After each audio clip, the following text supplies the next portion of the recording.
নমস্কার বন্ধুরা, আমি সুমি। আপনারা দেখছেন সুমি রান্নাঘর। আজকে আবারও একটা সিম্পল রেসিপি নিয়ে চলে এলাম আপনাদের মাঝে। আমার এই রেসিপিটা ফুল দেখার অনুরোধ রইল। আর ভিডিওটা যদি ভালো লেগে থাকে চ্যানেলটাকে সাবস্ক্রাইব করে ভিডিওটা লাইক দিয়ে দেবেন।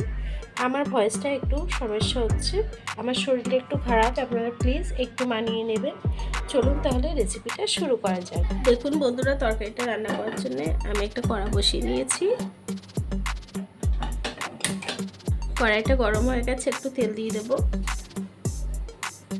তেলটা গরম হয়ে গেছে, তেলের মধ্যে দিয়ে দেবো সামান্য একটু হলুদ গুঁড়ো, দিয়ে দেবো সামান্য একটু নুন। আমি চিংড়ি মাছটাকে ভেজে নেব। আমি ছোট চিংড়ি দিয়ে রান্নাটা করছি, আপনারা চাইলে বড় চিংড়ি দিতে পারেন। চিংড়ি মাছটাকে হালকা করে একটু ভেজে নেব। দেখুন বন্ধুরা, মাছটা কিন্তু হালকা করে ভাজা হয়ে গেছে, মাছটাকে তুলে নেব। আমি মাছ ভাজাটা তুলে নিয়েছি। তেলের মধ্যে দিয়ে দেবো একটা তেজপাতা, 2 টুকরো করে দিয়ে দেবো সামান্য গোটা জিরে। ফোড়নটাকে একটু ভেজে নেব। ফোড়নটা একটু ভেজে নিয়েছি, আলুগুলোকে দিয়ে দেবো। আলুটাকে ভেজে নেব। আমি 3-4টে আলু লম্বা লম্বা করে কেটে নিয়েছি। আলুটাকে একটু ভেজে নেব। আলুটা ভাজতে ভাজতে সামান্য একটু হলুদ গুঁড়ো দিয়ে দেবো। হলুদ গুঁড়োটা দিয়ে আলুটাকে একটু ভেজে নেব। কিছুটা পেঁয়াজ দিয়ে দেবো। পেঁয়াজটা কুচিয়ে রেখেছিলাম, একটা বড় সাইজের পেঁয়াজ। পেঁয়াজটাকে দিয়ে আলুটাকে সুন্দর করে একটু ভেজে নেব। আলু আর পেঁয়াজটা কিন্তু ব্রাউন করে ভাজা হয়ে গেছে। এখন এটার ভিতরে আমি দিয়ে দেবো 1/2 চা চামচ আদা বাটা, দিয়ে দেবো 1 চামচ রসুন বাটা। যতক্ষণ কাঁচা গন্ধ না যাচ্ছে আদা রসুনে, ততক্ষণ একটু ভেজে নেব। আদা রসুনে কাঁচা গন্ধটা চলে গেছে। এখন আমি সামান্য একটু জল অ্যাড করব।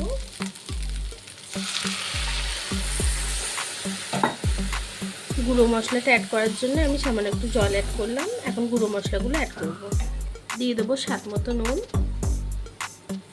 দিয়ে দেবো 1 চামচ ধনে গুঁড়ো, 2 চা চামচ জিরের গুঁড়ো দিয়ে দেবো ছোট্ট চামচের, দিয়ে দেবো ঝাল লঙ্কা গুঁড়ো 2 চা চামচ। ঝালটা আপনারা বুঝে দেবেন। সব মশলাগুলোকে একসঙ্গে একটু কষিয়ে নেবো আলুর সাথে। যতক্ষণ ঝোলটা না টেনে তরকারি দিয়ে তেল ছেড়ে দিচ্ছে ততক্ষণ আমি কষিয়ে নেবো একটু। দেখুন বন্ধুরা, আমার মশলা দিয়ে কিন্তু তেল ছেড়ে দিয়েছে, ঝোলটা টেনে এসছে। আর এখন আমি ঝিঙেটা দিয়ে দেবো। ঝিঙেটাকে আমি একটু বড় বড় করে কেটে দিয়েছি, কেন ঝিঙেটা কিন্তু খুব সহজেই গলে যাবে। জল ছেড়ে দিলে ঝিঙেটা কমে আসবে।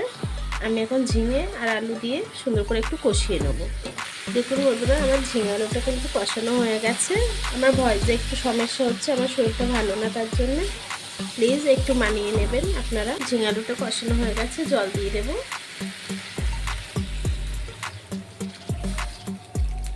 ঝোল আপনারা যতটা রাখবেন সেই অনুযায়ী জলটা অ্যাড করবেন। তরকারিটাকে ফুটতে দেব। আমি আরও সামান্য একটু জল অ্যাড করব। তরকারিটাকে আমি কিছুক্ষণ 10-15 মিনিট রান্না করে নেব। দেখুন বন্ধুরা, আমার তরকারির ঝোলটা কিন্তু ফুটে গেছে, ঝোলটা হালকা একটু টেনেও এসছে। এখন ভেজে রাখা মাছগুলো দিয়ে দেবো। ভেজে রাখা মাছটা দিয়ে দেবো, চিংড়ি মাছটা। ভেজে রাখা মাছটা দিয়ে দিলাম। তরকারিটাকে হালকা একটু নেড়ে দেবো। আমি আরও কিছুক্ষণ তরকারিটাকে রান্না করে নেব। দেখুন বন্ধুরা, আমার তরকারিটা কিন্তু হয়ে গেছে। এখন আমি নামানোর আগে সামান্য একটু চিনি দিয়ে দেবো। সামান্য একটু গরম মশলা দিয়ে দেবো। আমি শিলবাটায় বেটে নিয়েছি গরম মশলাটাকে। আমি তরকারিটাকে নামিয়ে নেবো। গ্যাসটাকে বন্ধ করে দেবো। এখন আমি তরকারিটাকে নামিয়ে নেব। দেখুন বন্ধুরা, তরকারির কালারটা কত সুন্দর এসছে। দেখুন বন্ধুরা, আমার তরকারিটা কিন্তু হয়ে গেছে। ঝিঙে আলু দিয়ে চিংড়ি মাছের এই তরকারিটা। আমার এই ভিডিওটা কেমন হয়েছে কমেন্ট বক্সে জানাবেন। আর ভিডিওটা যদি ভালো লেগে থাকে চ্যানেলটাকে সাবস্ক্রাইব করে ভিডিওটা লাইক দিয়ে দেবেন। আর এতক্ষণ ধরে আমার এই ভিডিওটা দেখার জন্য আপনাদেরকে অসংখ্য ধন্যবাদ।